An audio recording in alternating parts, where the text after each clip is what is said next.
Congress party कभी भी इस नेतागिरी या राजनीति में विश्वास नहीं करती कि बेवजह के मुद्दे बनाए जाए। हम भारतीय जनता पार्टी नहीं है कि हम मुद्दों को भटका के दूसरे मुद्दे जो बेवजह के मुद्दे हैं। हम क्या ये मान के चलें जब आप जिलाध्यक्ष होंगे तो कांग्रेस में बदलाव देखने को मिलेंगे? देखिए, मैं सबसे पहले कहना चाहता हूं क्योंकि मैं पार्टी का समर्पित कार्यकर्ता हूं और जिला अध्यक्ष के लिए आवेदन करना मेरा विशेषाधिकार है। और अगर मैं आपको एक बात और जरूर कहता हूं कि अगर पार्टी मुझे जिम्मेदारी देगी तो मेरा एक अपना विजन है कि जब मेरे आने वाली संतानें कभी मेरे से पूछें कि दादा या मामा या नाना जब देश बर्बाद हो रहा था तो तब आप क्या कर रहे थे, तो मैं ये जरूर कह सकूं जब भारतीय जनता पार्टी के द्वारा देश को बर्बाद किया जा रहा था, मैं रोडों पे संघर्ष कर रहा था आपके जीवन की रक्षा करने के लिए। मगर आप दानिश अपनी चौखट के अंदर हो, अपने घर के अंदर हो, और मैं पंडित राज शर्मा अपने घर के अंदर हूं। आप एज ए पत्रकार जब अपनी दहलीज से बाहर आते हैं और मैं एज ए पॉलिटिशियन अपनी दहलीज से बाहर आता हूं, मैं हिंदुस्तानी हूं।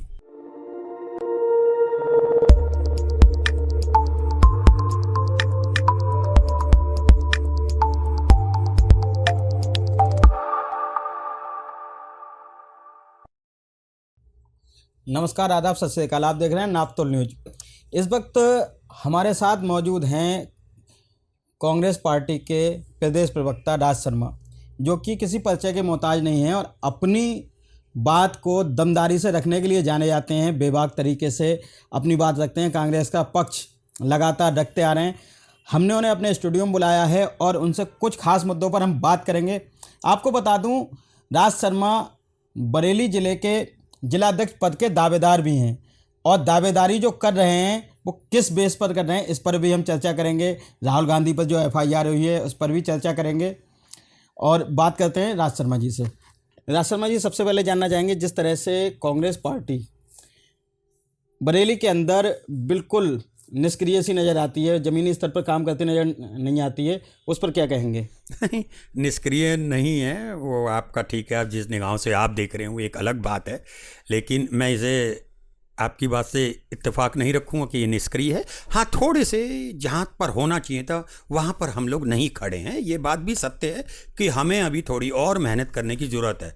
अगर हम चाहते हैं कि हमारे यहाँ ज़िले में अगर विधायक हो, सांसद हों, तो इसके लिए हमें कुछ ज़्यादा मेहनत करनी पड़ेगी और कुछ जो गलतियाँ हमसे अनजाने में हो जाती हैं उसका विश्लेषण भी करना होगा और वो हम लोग कर रहे हैं। जिस तरह से देखने में आया है कि अभी एक इतना बड़ा मुद्दा कांग्रेस के हाथ आया, जो कि नेहरू जी की प्रतिमा को लेकर था, जिसे एक बड़ा मुद्दा बनाया जा सकता था, लेकिन वो सिर्फ 2 दिन के प्रदर्शन के बाद एकदम लुप्त हो गया। इस पर क्या कहेंगे? देखिए, कांग्रेस पार्टी कभी भी इस नेतागिरी या राजनीति में विश्वास नहीं करती कि बेवजह के मुद्दे बनाए जाए। हमारा मुद्दा था जवाहरलाल नेहरू जी की मूर्ति जल्दी से शीघ्र लगी जाए।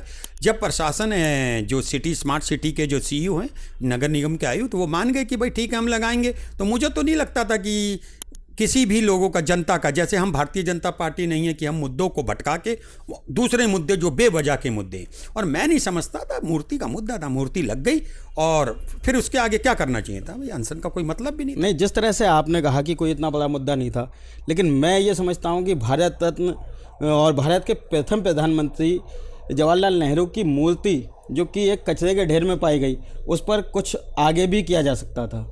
देखिए, मैं एक बात जो ज़रूर कहूँगा कि वो जो मूर्ति हटाई गई थी, प्रतिमा, वो सिर्फ स्मार्ट सिटी के तहत हटाई गई थी। इसमें मैं गलत इल्ज़ाम नहीं लगाऊंगा किसी पे, लेकिन बस हाँ एक बात है कि शंका की निगाहों से ज़रूर देखा जा सकता था, क्योंकि उन्हें समय के अधीन नहीं लगा रहे थे वो।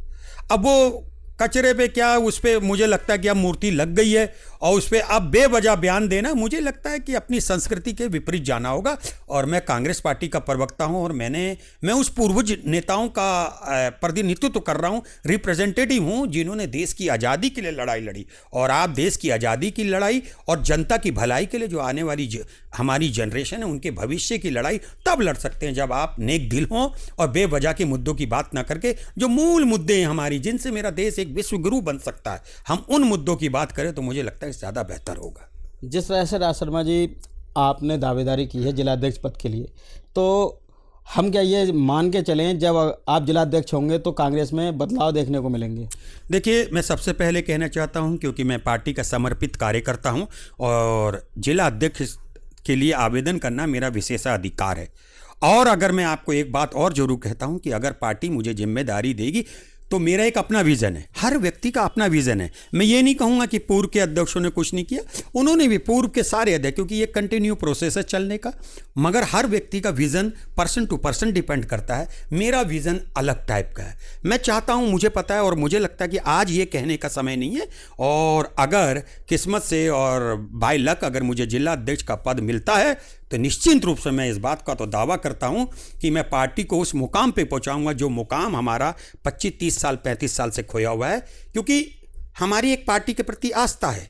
अगर मैं आज आपसे बोल रहा हूं तो मैं इस बात का बिल्कुल आंख से आंख मिला के कह सकता हूं कि जो आज हम बोल रहे हैं वो पार्टी की जो नीतियां हैं, पार्टी ने जो देश के लिए किया, उस वजह से हम पार्टी के संग हैं। हमें कोई लालच नहीं है, किसी चीज़ का लालच नहीं है मुझे कांग्रेस पे, मगर मुझे एक लालच है कि जब मेरे आने वाली संतानें कभी मेरे से पूछें कि दादा या मामा या नाना, जब देश बर्बाद हो रहा था तो तब आप क्या कर रहे थे, तो मैं ये जरूर कह सकूं, जब भारतीय जनता पार्टी के द्वारा देश को बर्बाद किया जा रहा था, मैं रोडों पे संघर्ष कर रहा था आपके जीवन की रक्षा करने के लिए। आपने कहा कि देश को बर्बाद किया जा रहा है, तो किस तरह से देश को बर्बाद किया जा रहा है, इस पर थोड़ी सी रोशनी डालेंगे? मैं जरूर कहता हूं, जैसे आपका नाम दानिश है, मेरा नाम पंडित राज शर्मा है, मगर आप दानिश अपनी चौखट के अंदर हो, अपने घर के अंदर हो, और मैं पंडित राज शर्मा अपने घर के अंदर हूं। आप एज ए पत्रकार जब अपनी दहलीज से बाहर आते हैं और मैं एज ए पॉलिटिशियन अपनी दहलीज से बाहर आता हूं, मैं हिंदुस्तानी हूं। ये इस देश में लगभग 7 धर्म के लोग रहते हैं और मेरा ये मानना है 7 धर्म का उतना ही अधिकार है जितना आप मेरा है। और अगर जब हम धर्म की राजनीति करेंगे, निश्चित रूप से मैं कह सकता हूं देश की तरक्की नहीं हो सकती।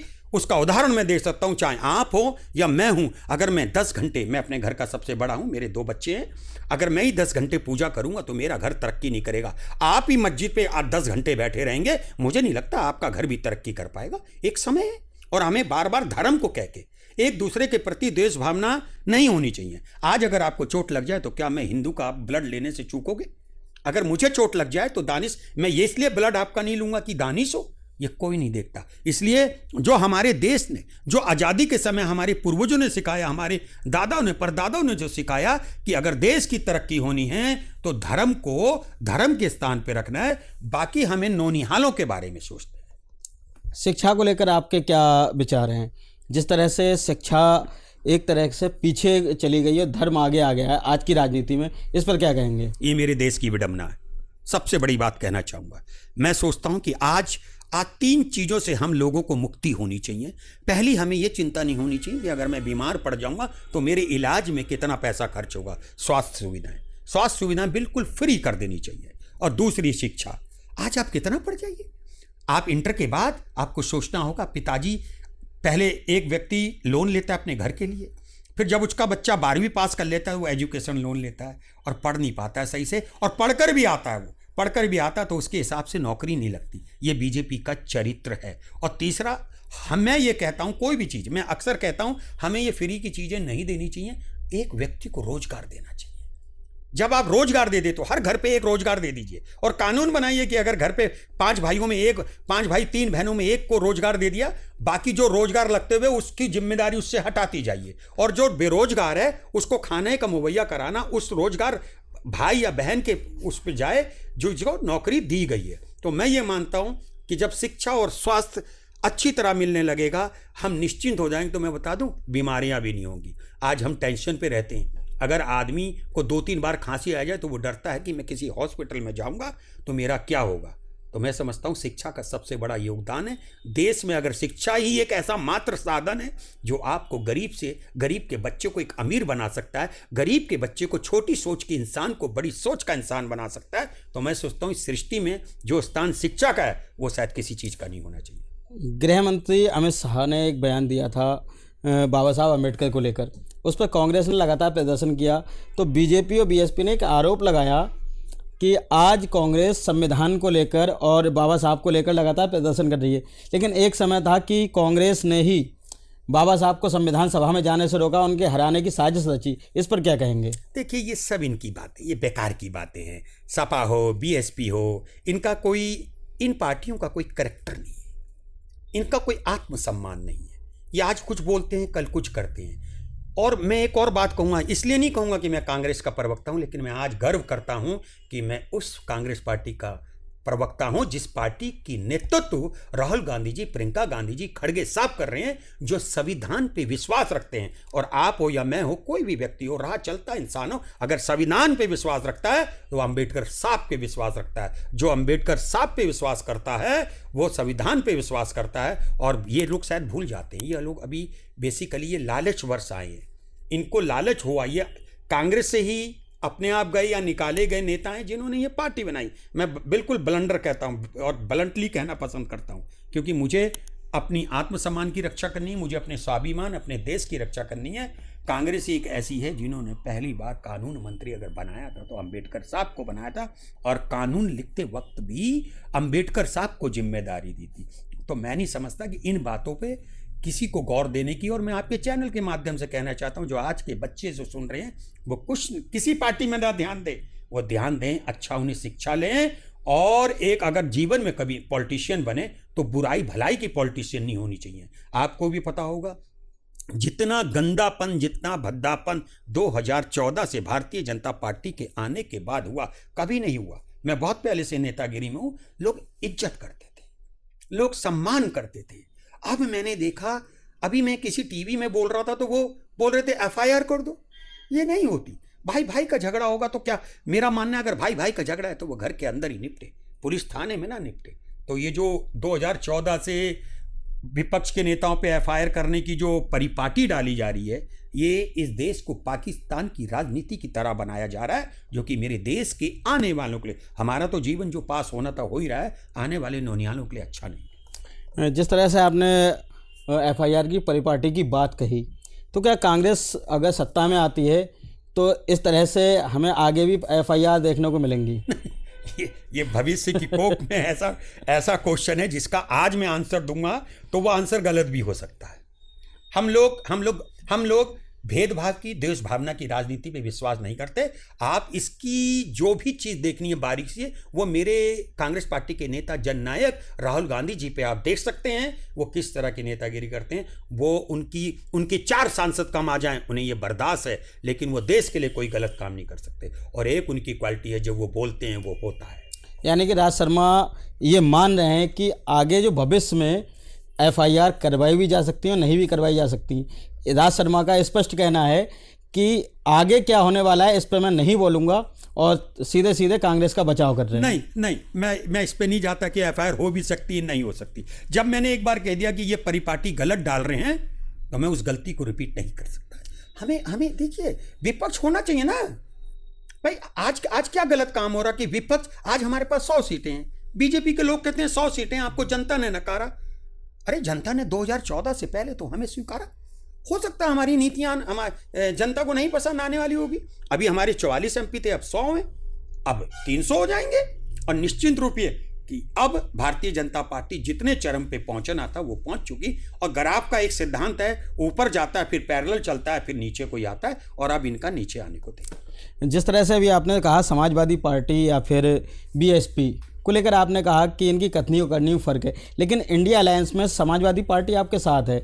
मिल्कीपुर का चुनाव आप मिलकर लड़ रहे हैं, लेकिन वहीं दिल्ली में समाजवादी पार्टी जो है आम आदमी पार्टी के साथ है और आप अकेले लड़ रहे हैं। तो कहीं ना कहीं ये गठबंधन का बिखराव जो है क्या दिशाहीन होता जा रहा है? नहीं, दिशाहीन नहीं होता जा रहा। देखिए, अभी बिहार में भी मेरे नेता जननायक राहुल गांधी जी ने कहा है, हमें नहीं लगता कि हम लोगों को क्षेत्रीय पार्टियों के पीछे चलना चाहिए। हमें देखिए देश को आगे बढ़ाने की होनी चाहिए, not at the cost of, फिर कहता हूं, आत्मसम्मान। कांग्रेस पार्टी का कोई भी नेता देश को सर्वोपरि मानता है, उसके बाद अपनी पार्टी को मानता है, देन वो स्वयं को मानता है। मैं इस बात को कहता हूं कि अब इंडिया गठबंधन का कोई औचित्य नहीं रह गया। और एक और बात कहना चाहता हूं कि अगर भारतीय जनता पार्टी को सत्ता से हटाएगा तो वो राहुल गांधी जी हटाएंगे, कांग्रेस पार्टी हटाएगी। लेकिन आपने कहा औचित्य नहीं रह गया, लेकिन जिस तरह से इंडिया गठबंधन बनाया गया था, इंडिया अलायंस बनाया गया था कि बीजेपी को रोकने के लिए सभी विपक्षी दल एक हो जाएं, लेकिन अब जो अपनी ढपली अपना राग जो किया जा रहा है, उससे कहीं ना कहीं जनता में ये संदेश जा रहा है कि सिर्फ और सिर्फ ये एक लालच की राजनीति के तहत इकट्ठे हुए थे। मैंने एक इंटरव्यू किया था एक बीजेपी नेता का, जिसमें उसने कहा था कि ये इंडिया गठबंधन जो है एक मेंढक तोलने के तरह है कि एक को बिठाओगे दूसरा कूद के भाग जाएगा। तो कहीं ना कहीं हमें ऐसा लगता है कि उनकी बात सत्य साबित हो रही है। नहीं, मैं दानिश भाई अभी एक बात कहता हूँ, राजनीति में कोई भी दोस्ताना अस्थाई नहीं होता है। आज आप मेरे दोस्त तो कल नहीं होंगे। दूसरी बात, मुझे नहीं पता कि जो हमारे गठबंधन में क्षेत्रीय पार्टियां हैं उनका क्या क्या डर है, लेकिन इतना जरूर कह सकता हूं, मेरे जननायक को और मेरी कांग्रेस पार्टी के किसी भी नेता को भारतीय जनता पार्टी की ईडी से, सीबीआई से या दरोगा से कोई डर नहीं है। और मैं दावे के संग एक बात आपके चैनल के माध्यम से चैलेंज करना चाहता हूं कि जब चाहें तब चाहें मेरे नेता पे कोई करप्शन का चार्ज फिक्स करके दिखा दें, प्रूफ करके दिखा दें। और मेरी तो एक मतलब दरख्वास्त भी है कि मोदी जी आएँ, देश के सामने देश के सारे मीडिया को बुलाएं और वहाँ पे देश का पक्ष का नेता और देश का विपक्ष का नेता अपने अपने विजन को बताए और जनता चुन ले कि किसका विजन सही है। जिस तरह से आप लगातार राहुल गांधी को जननायक बता रहे हैं, तो अभी 2 एफआईआर हुई हैं जिस पे इंडियन स्टेट से जंग वाली बात पर 2 एफआईआर हुई हैं। इस पर क्या कहेंगे आप? देखिए, ये एफआईआर वगैरह कराना ना, अब गलत शब्द नहीं इस्तेमाल करता, ये बेवकूफ़पना है। गैर जमानती धाराओं में जैसे जो मेरे एफआईआर हुई है, जैसे मेरे से भी किसी ने कहा था, किसी ने यहाँ पे भी करी थी, किसी ने बरेली पे भी करी थी, तो आप ही लोग आए, आप में से कोई पत्रकार दोस्त था मेरा, उन्होंने कहा उन पे इंटरव्यू दे दो। तो मैं कांग्रेस का प्रवक्ता, मैंने नहीं, मैं अपने शब्दों से किसी विपक्ष के नेता को नाम नहीं देना चाहता। ये छोटी मोटी चीज़ें हैं, क्या दिखाना चाहते हो? यही भारतीय जनता पार्टी का चरित्र है जो भारत की छवि को विदेशों में खराब करता है। और मैं एक और बात कहता हूं, भारतीय जनता पार्टी अक्सर कहा करती है राहुल गांधी जी विदेश में जाके बोलते हैं। आज जो आप और मैं बोल रहे, ये जो ब्रॉडकास्ट होगा इसको वर्ल्ड में सुना जाएगा। मैं जब टीवी में बोलता हूं तो कनाडा में मुझे देख रहे होते हैं। आज डिस्टेंस लेस है दुनिया, तो ये सब बेकार की बात है। कहने को तो यूं कह दीजिए स्लिपिंग ऑफ टंग प्रधानमंत्री जी का नहीं है। अगर मैं पॉजिटिव रूप से देखूं तो वो स्लिपिंग टंग है। अगर मैं नकारात्मक रवैये का इंसान हूं तो ये बहुत बड़ी गलत बात है कि सहारनपुर पे उन्होंने कहा यहाँ की लड़कियों की नक्काशी, बहुत बड़ी बात है। उनके माइंड में क्या चल रहा था, लेकिन होता है क्योंकि हम उस पार्टी के नेता हैं जिन्होंने पॉजिटिव रह के देश को आज़ाद कराया था। संभल दंगे को लेकर क्या कहेंगे? संभल में जो दंगा हुआ, एक विशेष तरीके से वहाँ पर नई नई चीज़ें सामने आ रही हैं, कभी मंदिर निकल रहे हैं, कभी कुएं निकल रहे हैं, कभी बावली निकल रही हैं, इस पर क्या कहेंगे? देखिए, संभल वाले मैटर में मैंने बहुत बोला, लेकिन जब हमारे देश का उच्चतम न्यायालय ने अगर अपनी बात कह दी हो तो मुझे नहीं लगता कि मेरे जैसे प्रवक्ता को कोई बात कहनी चाहिए, क्योंकि सुप्रीम कोर्ट ने भी कह दिया है। गलत तो हुआ है, देखिए मैं नहीं कहता गलत, सिर्फ इस सेंस पे हुआ कि एक ही दिन में एप्लीकेशन दी गई, उसे एक्सेप्ट किया गया, डिसीजन दिया गया, सर्वे दिया गया। जैसे कि एक उदाहरण है कि अगर घर के पड़ोस में मेरे बेटे की शादी हो, मेरे दुश्मन के यहाँ भी मौत हो जाए तो मुझे ढोल नहीं बजाना चाहिए। ये है तरीका। और बाकी मैं कह ही चुका हूँ कि क्योंकि सुप्रीम कोर्ट, माननीय सुप्रीम कोर्ट ने कह दिया है तो मेरे पास कुछ नहीं बचा, क्योंकि सुप्रीम कोर्ट एक सर्वोच्च शक्ति है और मुझे सर्वोच्च शक्ति का मान रखना है, तभी मेरे देश का मान बचेगा। तो ये थे हमारे साथ राज शर्मा, प्रदेश प्रवक्ता कांग्रेस पार्टी, जो कि बता रहे थे अपने विजन, अपनी चीज़ें, और सभी मुद्दों पर उन्होंने बेबाक बात रखी। तो लगातार ताज़ा अपडेट के लिए बने रहिए नापतोल न्यूज़ के साथ। मैं हसीन दानिश, बरेली।